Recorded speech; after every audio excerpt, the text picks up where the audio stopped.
학생 여러분 반갑습니다. 안녕. 쌍지리TV와 함께하는 수능 세계지리 벼락치기 프로젝트, 이번 시간에는 카르스트 지형을 함께 정리하겠습니다. 카르스트 지형은 석회암이 물에 녹아서 만들어지는 모든 지형을 카르스트 지형이라고 합니다. 자, 반드시 필요한 암석은 석회암이고요. 이 석회암이 물과 반응해서 녹는 작용을 우리는 용식작용이라고 해요. 석회암이 용식작용을 받아서 형성되는 모든 지형을 카르스트 지형이라고 합니다. 자, 반드시 필요한 암석이 뭐다? 석회암. 자, 석회암은 바다 밑에서 퇴적된 암석이고요. 주 성분이 탄산칼슘입니다. 자, 석회암의 주 성분은 탄산칼슘. 이 탄산칼슘이 물과 반응해서 녹는 작용을 용식작용이라고 해요. 자, 그래서 이 용식작용은 물에 녹는 작용이기 때문에 일종의 화학 반응입니다. 그래서 우리는 화학적 풍화의 일종이다 라고 해요. 자, 이 화학적 풍화가 잘 되기 위해선 먼저 기온은 높을수록 유리하고 강수량은 많을수록 유리합니다.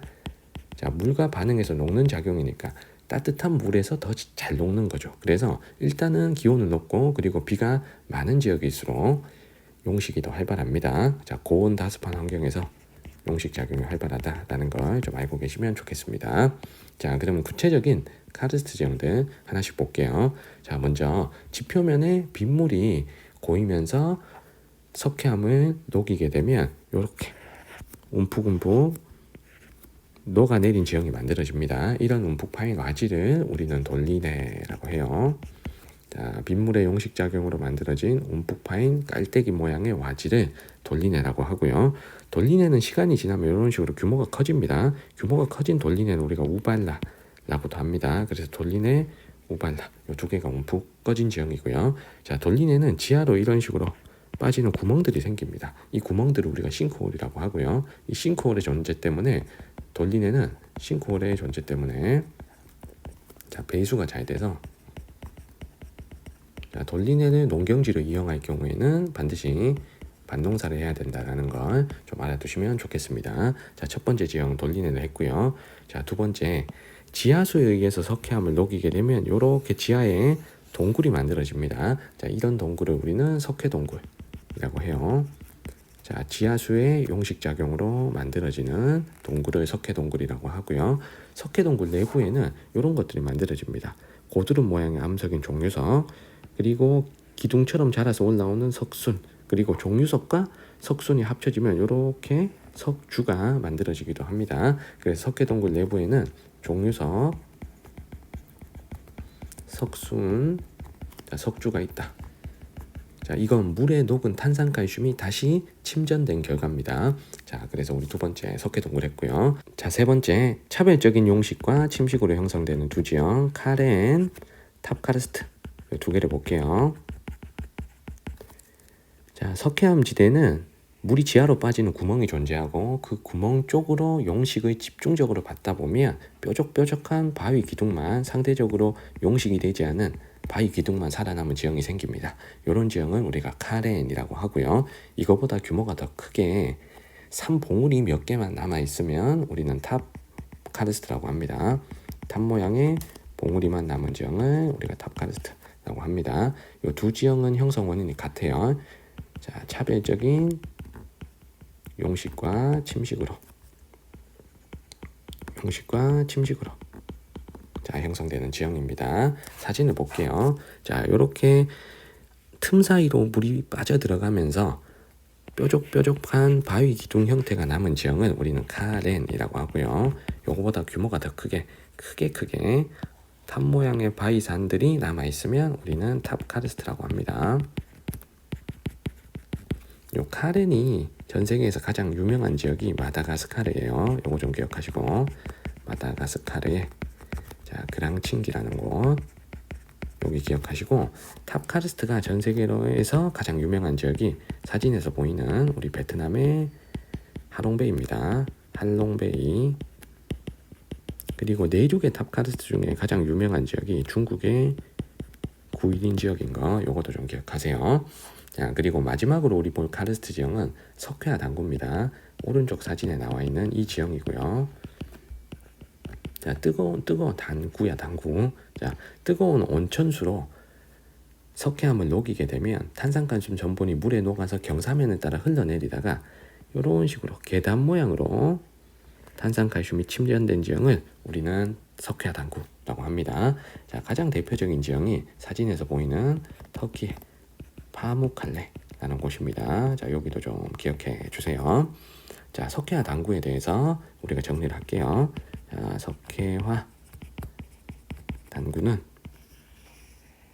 자, 뜨거운 온천수에 의해서 녹은 탄산칼슘이 다시 침전되는 과정에서 계단 모양으로 침전된 지형이죠. 탄산칼슘이 계단 모양으로 침전된 지형을 석회화 당구라고 합니다. 우리 카르스트 지형은 이렇게 5개의 지형 꼭 정리해 주시고요. 자, 그리고 시험 문제에 카르스트 지형의 토양 특징이 또 나올 때가 있습니다. 자, 카르스트 지형의 토양은 우리가 석회암 풍화토 혹은 테라로사라고 불러요. 테라로사 혹은 석회암 풍화토. 이 테라로사의 특징은 붉은색을 띈다는 게 특징입니다. 자, 테라로사는 색깔이 붉은색의 토양이다. 왜 붉은색이냐 하면 주성분인 탄산칼슘은 물에 녹죠. 하지만 철분은 물에 녹지 않고 녹슬어서 지표면 토양에 함유되어 있습니다. 그래서 철분이 산화된 흔적이 바로 붉은색이다. 그래서 붉은색의 토양이 나타난다. 자, 이 색깔을 우리가 잘 기억하셔야 되겠습니다. 자, 카르스트 지형 전반적인 내용들을 함께 정리했고요. 관련된 문제 작년 9월 모평 3번 문제를 보겠습니다. 자, 석회암이 분포하는 지역에서 나타나는 지형이고요. 가는 석회동굴 내부에 만들어지는 종유석과 석순이죠, 맞죠? 종유석, 석순. 자, 기억 선택지를 보시면 강수량이 적은 건조 지역에서 주로 발달한다고 했는데 물에 녹는 과정에서 만들어지기 때문에 강수량이 많은 지역에서 주로 발달하게 됩니다. 자, 기억은 틀렸고요. 자, 나의 지형은 탑 모양의 봉우리만 살아남은 탑 카르스트죠. 자, 탑 카르스트는 차별적인 용식의 결과입니다. 자, 니은 맞고요. 자, 디귿은 석회암 지대의 움푹 파인 와진 돌리네입니다. 다는 돌리네. 자, 돌리네는 빗물의 용식으로 형성된 거죠. 자, 디귿 선택지를 보시면 토양 속 수분의 결빙과 융해에 따른 분급 작용으로 만들어진 지형이라고 했고, 이런 지형은 대표적으로 구조토가 있죠. 툰드라의 구조토. 디귿 틀렸습니다. 자, 리을에 이 지역에서는 붉은색 토양이 주로 분포한다. 맞죠? 이 붉은색 토양은 철분의 산화로 붉은색을 띠고요. 토양 이름은 테라로사다라는 거 우리가 공부를 했습니다. 정답은 4번이고요. 올해 6월 모평에는 탑카르스트와 빙하지형, 건조지형이 같이 출제가 됐습니다. 나의 탑카르스트와 관련된 보기 2번, 4번 두 개만 확인할게요. 자, 2번을 보시면 나는 용암이 굳어서 형성된 급경사의 지형이라고 했는데 탑카르스트는 석회암이 차별적인 용식과 침식을 받아서 형성된 거죠. 차별적인 용식과 침식 과정에서 형성된다. 자, 용암이 어쩌고 저쩌고 화산지형 아니니까 2번 무조건 틀렸고요. 그리고 이 용식작용이란 건 화학적 풍화의 일종이죠. 자, 그러면 4번 보시면 다는 나보다 화학적 풍화작용을 많이 받았다. 화학적 풍화작용을 많이 받은 건 탑카르스트 나기 때문에 4번도 틀렸습니다. 우리 2번, 4번 이 두 개는 틀렸다라는 건 알 수가 있겠습니다.